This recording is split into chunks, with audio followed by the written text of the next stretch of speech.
Shalom, selamat pagi saudaraku. Saudaraku, pernah nggak kita mencoba berpikir begini, apa ya penilaian orang tentang diriku?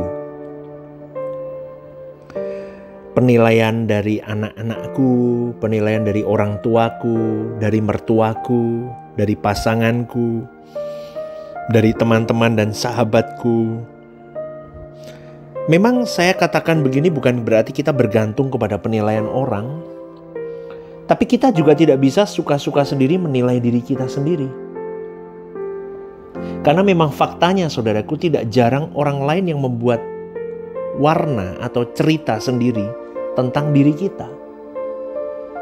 Tetapi kita juga harus serius mempertimbangkan mengapa orang bersikap begitu kepada saya. Mengapa anak-anakku tidak berubah? Tetap harus introspeksi diri. Ngerti ya saudaraku ya? Kita harus mempertimbangkan hal itu dengan serius. Jadi kita tahu jawabannya, oh mungkin kemarin, bulan lalu, tahun lalu, 5 tahun lalu, 3 tahun lalu, saya ada sesuatu kesalahan atau apapun. Maka kita harus mempertimbangkan ini dengan baik. Tapi kalau kita percaya Allah kita itu hidup, Allah itu nyata, maka kita harus sungguh-sungguh berjuang untuk benar-benar bersentuhan dengan Allah, mengalami perjumpaan dengan Allah. Amin, saudaraku. Kita mau di-create jadi manusia baru setiap harinya. Manusia baru, manusia yang lebih baik dari hari kemarin. Karena setiap orang pasti punya pengalaman pribadi yang khas, yang unik, yang tiada duanya dengan Tuhan. Dari karakter-karakter buruknya terus bergumul dengan Tuhan, berpengalaman dengan Tuhan, dengan masalah hidup, dengan problematika. Manusia menajamkan manusia, akhirnya kita berubah. Betul nggak? Faktanya tidak ada dua orang yang karakternya sama persis, tidak ada. Dan tidak ada dua orang yang memiliki pengalaman hidup yang sama. Maka setiap orang punya karakteristik yang unik, yang tidak ada duanya, dan memiliki pengalaman yang berbeda di dalam menjalani hidup.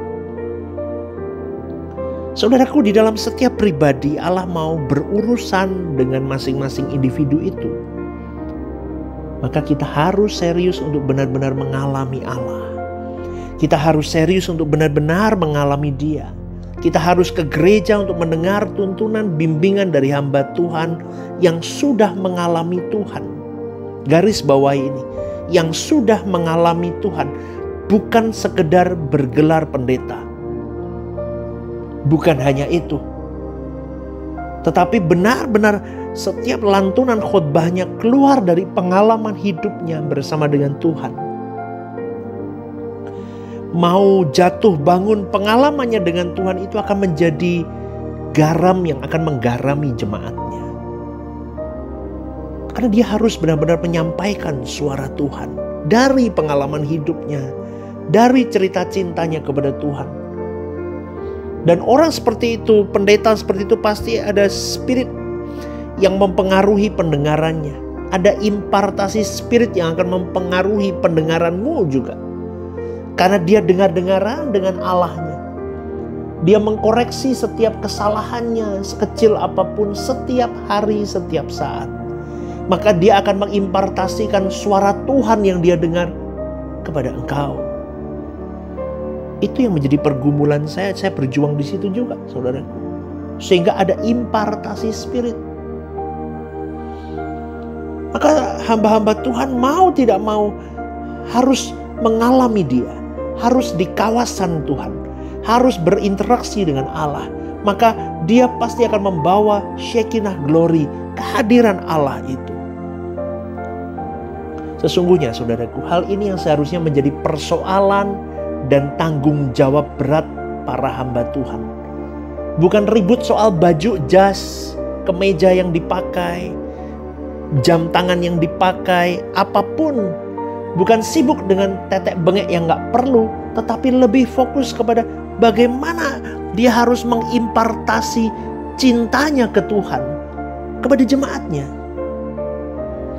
Bagaimana dia harus mengimpartasi haus dan laparnya dia akan Tuhan kepada jemaat yang dia layani. Itu yang saya sebut dengan Shekinah glory. maka jemaat akan merasakan ini hamba Tuhan benar. Dia mencintai Tuhan dengan sungguh. Saudaraku, sampai hamba Tuhan itu tidak menggantikan Tuhan, kehadirannya tidak menjadikan kehadiran Tuhan hilang, tetapi kehadirannya menjadi represent kehadiran Allah, menjadi juru bicara Tuhan. Jadi kalau pemberitaan firman hanya menyampaikan apa yang dimengerti di pikirannya karena dia sekolah teologi atau apapun, itu tidak akan menggerakkan jemaat untuk mencari Allah, untuk berinteraksi dengan Allah. Sehingga pengalaman jemaat itu tidak bisa menembus tembok agamawi. Jadi jemaat-jemaat yang hanya, kalimatnya ya, hanya terkungkung di ritual agamawi. Kau tidak pernah mengalami pengalaman roh dengan Tuhan. Itu loh saudaraku, pengalaman roh. Pengalaman roh itu tidak bisa diutarakan begini, karena setiap orang akan berbeda cerita spiritualitasnya dengan Tuhan ketika ada di kawasan Allah. Pengalaman dengan Tuhan. 1 Petrus 2:9 berkata, tetapi kamulah bangsa yang terpilih. Dengar ya saudaraku ini ya, imamat yang rajani, bangsa yang kudus, umat kepunyaan Allah sendiri, supaya kamu memberitakan perbuatan-perbuatan yang besar dari Dia yang telah memanggil kamu keluar dari kegelapan kepada terangnya yang ajaib. Tetapi bagaimana masalahnya, bagaimana kita dapat memancarkan terang Tuhan?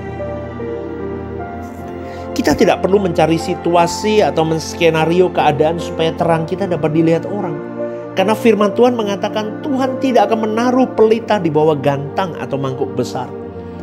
Tetapi Tuhan akan taruh di tengah rumah untuk menerangi sekitarnya. Jadi dengan ketulusan, dengan pendekatan kepada Tuhan yang lebih keintiman dengan Tuhan, kau masuk ke dalam kawasan ilahi, kau bisa berkata begini, Lord, it's me. Pakailah aku. Pakailah aku sesuai dengan kehendak. Wah, Tuhan pasti bahagia saudaraku dengan kalimat itu. Dia pasti bersemangat, dia bergairah, dia antusias, dia akan pakai kita. Tetapi masalahnya, apakah kita bisa dipakai apa enggak? Maka yang kita lakukan sekarang adalah bagaimana kita benar-benar mencari Tuhan.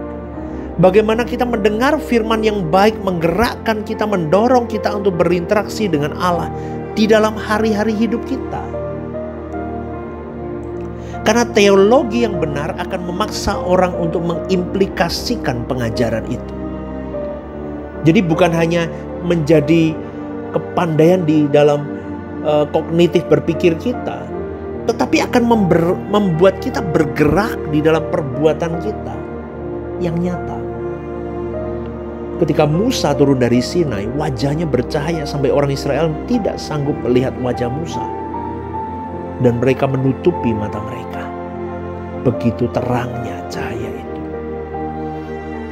Orang yang berinteraksi dengan Allah pasti memiliki terang yang menakjubkan. Sehingga orang bisa mengatakan, sungguh Allah nyata di dalam hidupku. Tentu orang-orang yang memang layak diberkati. Tapi pasti juga ada orang-orang yang memandang bukan Allah yang menyertai kita, melainkan setan, karena mereka memandang kita secara negatif. Tidak apa-apa, biarin saudaraku. Amin.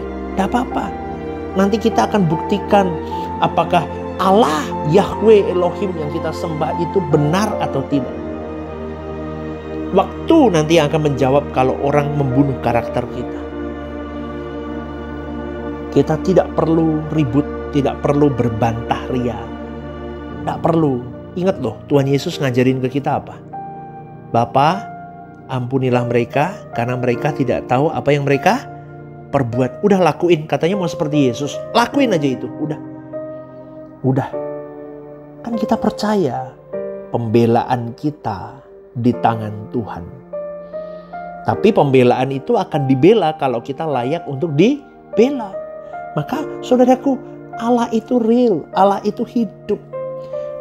Yang memperhatikan adalah Dia sendiri dengan segala tatanannya. Dia melihat semua apa yang kita lihat. Dia memperhatikan kita.